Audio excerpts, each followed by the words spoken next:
all my money, make you carry me go Sambisa. Allô, salut la communauté, comment vous allez? J'espère que vous avez bien entamé cette nouvelle année 2024 avec tout ce qu'il y a de positif qui soit. Je profite pour vous souhaiter mes vœux, mes meilleurs vœux de santé, prospérité, succès, bonheur, sérénité, beaucoup d'argent et la réussite dans vos projets. Tout ce qu'il y a de positif pour cette nouvelle année 2024. Donc, notre thématique d'aujourd'hui, je vais l'énoncer comme un proverbe et je pense que vous l'avez déjà entendu quelque part ou bien vous l'avez déjà lu quelque part. Au moins une fois dans votre vie, deux points, ouvrez les guillemets, la meilleure façon de cacher quelque chose à un noir est de le mettre dans un livre. Je pense que c'est une phrase qui nous donne vraiment à réfléchir. Pourquoi c'est précisé noir? Celui qui a fait cette remarque a fait une remarque très pertinente. Et autant que nous soyons ici, nous savons que c'est vrai ce qu'il a dit. Nous le savons au fond de nous. Parce qu'il suffit soi-même de se considérer et de voir que en vrai, on sait lire. C'est pas comme si on ne sait pas lire, on sait lire. Mais on n'aime pas le faire. On n'aime pas le faire. Si vous remarquez, si vous vous rendez compte, tous les livres et les romans que vous aviez eu à lire par le passé, c'est parce que ça faisait partie du programme scolaire. Que ce soit en classe de première ou de terminale, où on nous obligeait à faire la lecture. On nous obligeait à lire les livres de tel auteur ou de tel auteur. C'est les seules fois où on peut dire qu'on a lu tel livre jusqu'à la fin et voilà ce dont le livre parle. Moi, en tant qu'Africain, j'ai bien envie que nous quittions cette spirale-là. Parce que c'est une spirale. Ça ne sert à rien aujourd'hui de dire que l'Africain n'aime pas lire. Parce que l'Africain sait lire, nous savons lire. Mais l'Africain n'aime pas lire. Nous disons ça aujourd'hui. Demain, nous passons à autre chose. Nous attendons encore des mois, peut-être même des années, avant de dire encore que, ouais, effectivement, nous avons un grand problème en Afrique. La jeunesse africaine, nous n'aimons pas lire. Finalement, comment les choses peuvent changer si nous-mêmes, nous ne prenons pas ces propos-là au sérieux, si nous n'essayons pas de changer les choses? Qu'est-ce que nous faisons pour changer la donne? Qu'est-ce que nous faisons quotidiennement pour que cette habitude de lecture s'intègre dans nos habitudes quotidiennes? Comment changer la donne? C'est les questions que nous devrions nous poser. Donc, je compte sur vous pour rester avec moi jusqu'à la fin de la vidéo. Comme vous le savez, à la fin de chaque vidéo, je donne des conseils pratiques, des trucs concrets à faire quotidiennement pour améliorer la situation et changer les choses. Donc restez avec moi jusqu'à la fin de la vidéo. N'oubliez pas de vous abonner et de partager le lien à vos familles et proches. Cette vidéo va se diviser en deux grands points, deux grands aspects que nous allons développer. Le premier aspect, on va parler du contenu des livres, c'est-à-dire qu'est-ce que les livres nous apportent en termes de connaissances, dans le sens positif. Qu'est-ce que nous gagnons comme connaissances? Voilà, des livres en général. Donc, le second point, il sera question de l'effet de la lecture sur notre intellect. Quand nous lisons, comment cela affecte notre cerveau, comment cela affecte notre vie et quels sont les bienfaits de la lecture sur l'organisme. Donc, commençons sans plus tarder le contenu des livres. Vous savez comme moi qu'il existe des livres dans tous les domaines du monde.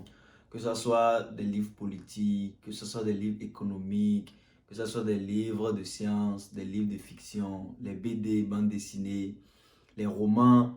Quand on va dans la catégorie de romans, nous avons les romans philosophiques, les romans d'amour, les romans d'horreur, nous avons des livres spirituels, nous avons des contes, oui, nous avons des contes, nous avons également des livres d'histoire. Donc c'est pour vous dire que la lecture, si vraiment l'homme doit se mettre à la lecture, nous n'allons pas nous ennuyer parce que les domaines qui vont nous intéresser, nous allons les retrouver également. Voilà. Allez dans n'importe quelle bibliothèque, vous allez trouver tout type de livres, différentes catégories, sur des sujets et thèmes différents. À vous de faire votre choix et de vous mettre à la lecture. Il faut d'abord commencer à avoir l'esprit critique. Parce qu'il n'y a que l'esprit critique qui peut vous amener à vous intéresser à la lecture. Quand vous tombez sur un livre, que ce soit un livre électronique ou un livre physique, un livre de poche, et que vous lisez le titre et que le titre déjà vous attire, c'est intéressant, ayez l'esprit critique. Dites-vous que c'est en lisant la totalité de ce livre que vous pourriez avoir l'information, que vous pourriez peut-être capter le secret, ce que cache ce livre. Est-ce que vous voyez un peu ce que je veux dire? Donc, il faut développer l'esprit critique. Il faut se dire, quand je lis un titre, ou bien quand je vois un livre, il faut que j'ai l'esprit critique pour aller voir ce que contient ce livre. Et pour voir ce que contient ce livre, il n'est pas simplement question de lire la première page, deuxième page du livre. Ne plus continuer et penser que voilà, on a déjà capté tout ce que donne le livre comme information. C'est totalement faux. Il faut lire la totalité du livre pour pouvoir comprendre. Donc, d'où ayez l'esprit critique. Voilà. Il ne faut pas aussi oublier, chaque livre que vous voyez apporte un plus. Quand vous voyez un livre, dites-vous que c'est un plus. Il y a un truc de positif dedans.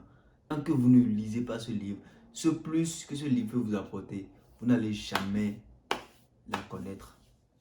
Vous n'allez jamais connaître ce que ce livre peut vous apporter de positif. Donc, chaque livre, partez d'abord du principe que chaque livre apporte un plus. Voilà, chaque livre a quelque chose à apporter. C'est comme quand vous suivez un film. Ne vous est-il jamais arrivé de suivre un film en compagnie d'autres personnes et soit c'est vous qui aimez le film et l'autre personne ne trouve pas ce film intéressant et vice-versa. Tout ça, c'est pour dire quoi? Chacun a son domaine de priorité. D'autres vont préférer des films d'action, par contre, d'autres vont préférer des films d'horreur. Pensez-vous qu'il n'y a pas un message derrière le film? Quand vous regardez un film du début à la fin, forcément vous tirez quelque chose. Ce film parle de quelque chose, ce film apporte une information, ce film donne un conseil de vie. Donc, c'est également la même chose pour les livres. C'est également la même chose pour les livres. Chaque livre apporte un plus. Les gars, chaque livre apporte un plus. Il faut prendre conscience de ça. Et si on ne va pas à la recherche de ces plus, comment est-ce qu'on peut espérer demain être de grands intellectuels dans tous les domaines de la vie? Impossible, c'est quasiment impossible. Donc, le second point que je vais aborder est que quand vous lisez les livres, vous découvrez d'autres points de vue. Autant que nous sommes ici, nous avons tous les différents points de vue sur quasiment tous les sujets de la société. Quand vous lisez les livres, vous apprenez à voir, vous apprenez à percevoir la manière dont d'autres personnes pensent par rapport à ce sujet. Donc, ça vous permet de découvrir d'autres points de vue. Et le fait de découvrir d'autres points de vue et de savoir que, moi, je réfléchis comme ça par rapport à tel sujet. Mais voilà ce que tel scientifique pense. Voilà ce que tel autre scientifique pense. Ça vous permet d'être plus complet. Ça vous permet d'être plus sage. Ça vous permet de voir la vie sous différents angles. C'est un aspect très, très important. Voilà. Et de surcroît, la lecture vous permet d'accroître votre vocabulaire. Vous avez beau parler très bien le français, je pense qu'il y a des mots en français que vous n'aviez jamais vus. Pourtant, vous parlez bien, vous vous exprimez bien. Donc, le fait de lire, ça vous permet d'accroître votre vocabulaire. Vous découvrez de nouveaux mots. Vous apprenez encore plus. Vous êtes plus complet. Je vais m'arrêter là d'abord pour ce premier point. Donc, le contenu des livres. J'espère que vous m'avez bien compris. Le second point que j'aime encore plus, c'est l'effet de la lecture sur l'intellect. Comme le dit Antoine Albalat, la lecture nourrit l'âme. La lecture nourrit l'âme en quel sens? De la même manière dont votre organisme a besoin d'aliments, de nutriments pour rester en bonne forme et se développer, c'est de cette même manière que l'âme également a besoin de se nourrir. Et la lecture fait partie d'un élément important. Avec la lecture, on peut nourrir son âme. Comme avantage, les bienfaits de la lecture. La lecture permet de lutter contre le vieillissement du cerveau. Pour que votre cerveau ne vieillisse pas, mettez-vous à la lecture. Matière grise. Pour que ça ne vieillit pas, il faut lire. Ce n'est pas moi qui le dis, c'est les scientifiques qui l'ont dit. Vous pourriez également faire les recherches, vous allez confirmer mes dits. Donc, ça permet de lutter contre le vieillissement du cerveau. Ça permet d'améliorer sa mémoire.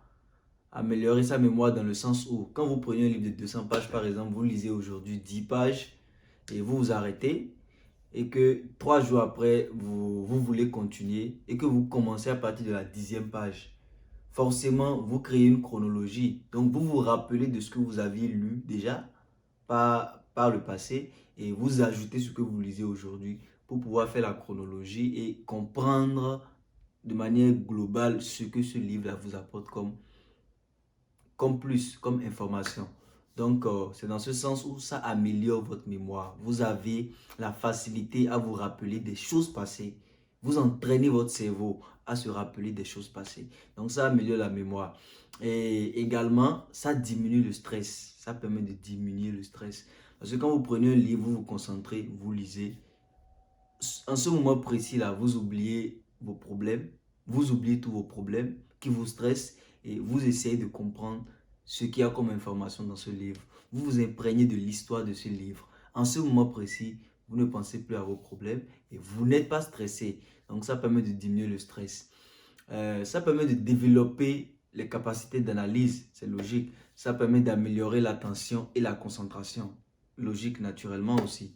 Et ce qu'il y a de plus marrant, c'est qu'il n'y a aucun inconvénient à lire. Il n'y a aucun inconvénient à faire la lecture. J'ai cherché bienfait inconvénient. Je vous assure que je n'ai pas trouvé d'inconvénient pour la lecture. Mais pourquoi nous ne lisons pas alors? Pourquoi nous ne lisons pas? Pourquoi nous voyons la lecture comme quelque chose d'ennuyant? Pourquoi l'homme a souvent tendance à être attiré par les choses qui le détruisent que par les choses qui le construisent? Pourquoi c'est comme ça? Et je pense qu'il nous suffit de prendre conscience de cet état d'esprit-là et de commencer à s'intéresser. Commencer à s'intéresser jusqu'à ce que ça devienne une habitude. Donc, grosso modo, ce second point, il faut retenir que la lecture nous permet de développer nos fonctions cognitives, nos fonctions intellectuelles. Donc, voilà ce que nous apporte ce second point. Maintenant, nous allons parler des solutions.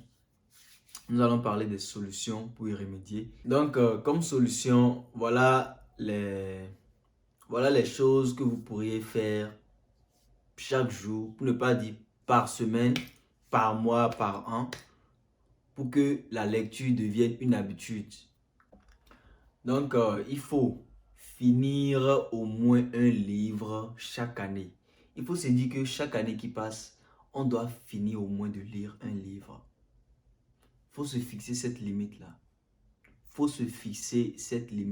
Finir au moins un livre chaque année. Et pour finir un livre chaque année, il faut maintenant au moins 1 heure de lecture chaque week-end. C'est-à-dire chaque week-end, donnez-vous 1 heure. Si ce n'est pas samedi, dites-vous que dimanche. Mais vous devriez réserver 1 heure pour lire un livre. Nous passons nos week-ends, nos soirées, à aller dans les boîtes de nuit, à aller faire la fête. Nous passons 5 heures, 6 heures de temps à faire la fête. Et je pense que si nous le voulons, nous pourrions également réserver 1 heure. Si ce n'est pas samedi, que ce soit le dimanche. Ça vous permet également de vous relaxer. Ça sera une heure de relaxation où vous prenez du temps pour vous, pour nourrir votre âme. Ne l'oubliez pas. Donc, au moins 1 heure de lecture chaque week-end. Je pense que ça vous permet au moins de lire au moins un livre chaque année. Donc, c'est le minimum, c'est le minimum. Donc, si vous pourriez les autres jours également faire la lecture, même si c'est 30 minutes, 1 heure, c'est toujours bon pour l'âme, c'est toujours bon pour vous. Et troisième point, dans les transports en commun, que ce soit dans les métros, les bus, les taxis, vous pourriez également prendre votre téléphone, ouvrir votre livre électronique et faire la lecture. Le temps que vous arrivez à destination, vous lisez. N'aviez-vous jamais remarqué dans les métros, dans les bus, des personnes sages qui sont assises avec le livre en main en train de lire?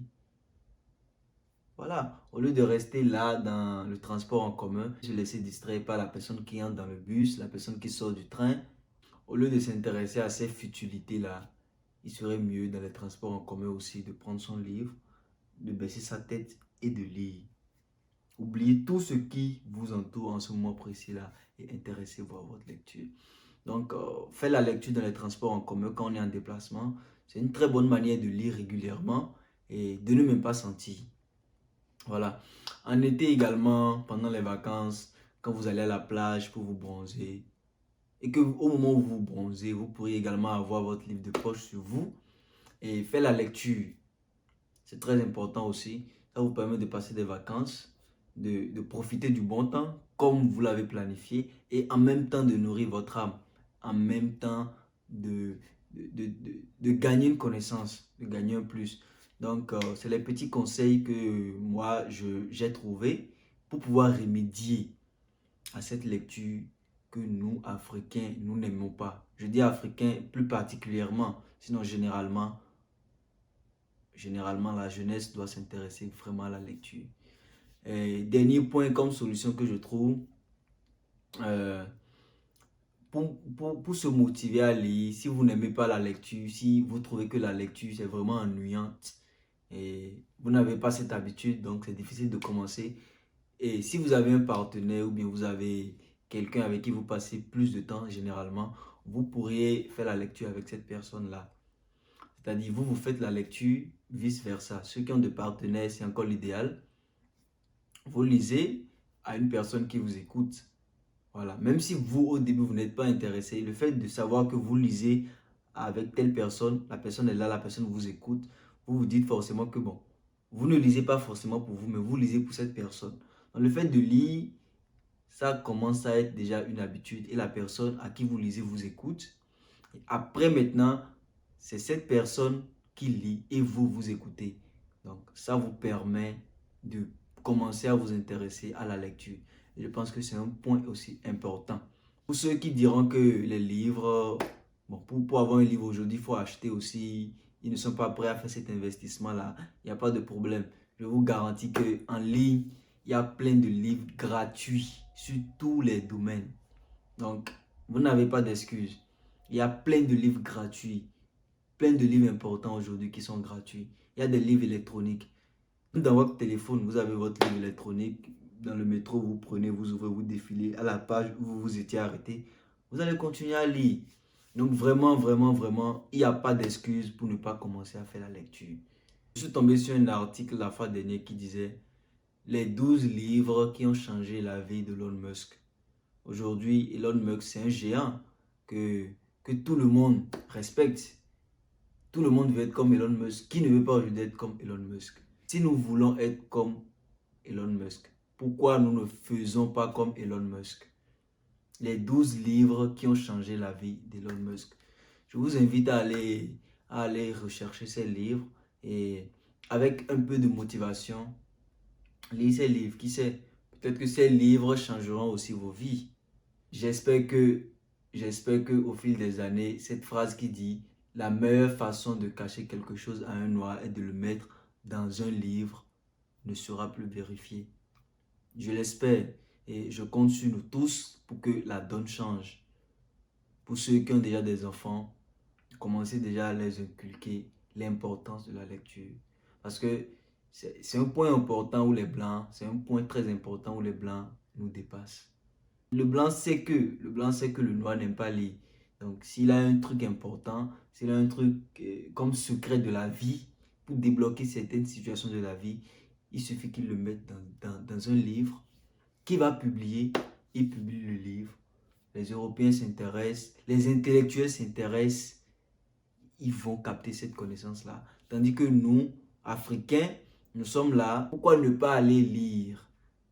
Pourquoi ne pas aller lire? Ceux qui ont aujourd'hui compris l'importance de la lecture prennent leurs sous et achètent des livres qu'ils n'arrivent pas à trouver gratuitement.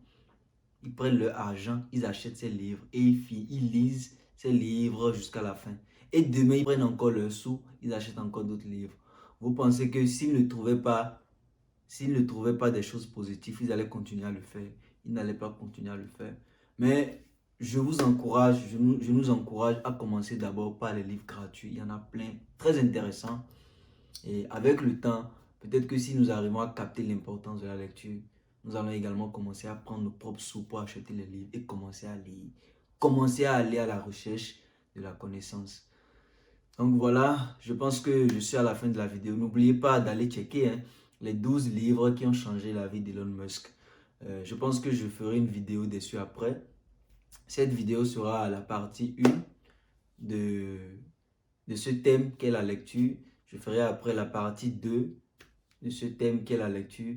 Mais ça va concerner les 12 livres qui ont changé la vie d'Elon Musk. Nous aurons à les analyser et à tirer beaucoup d'avantages de ça. Donc voilà, je suis à la fin de ma vidéo. J'espère que vous avez aimé. N'oubliez pas de laisser vos commentaires, les feedbacks. Et pour ceux qui ne sont pas encore abonnés, abonnez-vous, partagez le lien et à tous les Africains que vous connaissez, à votre famille, vos amis, vos collègues. Et j'espère que d'ici peu, on se reverra. Merci et à la prochaine.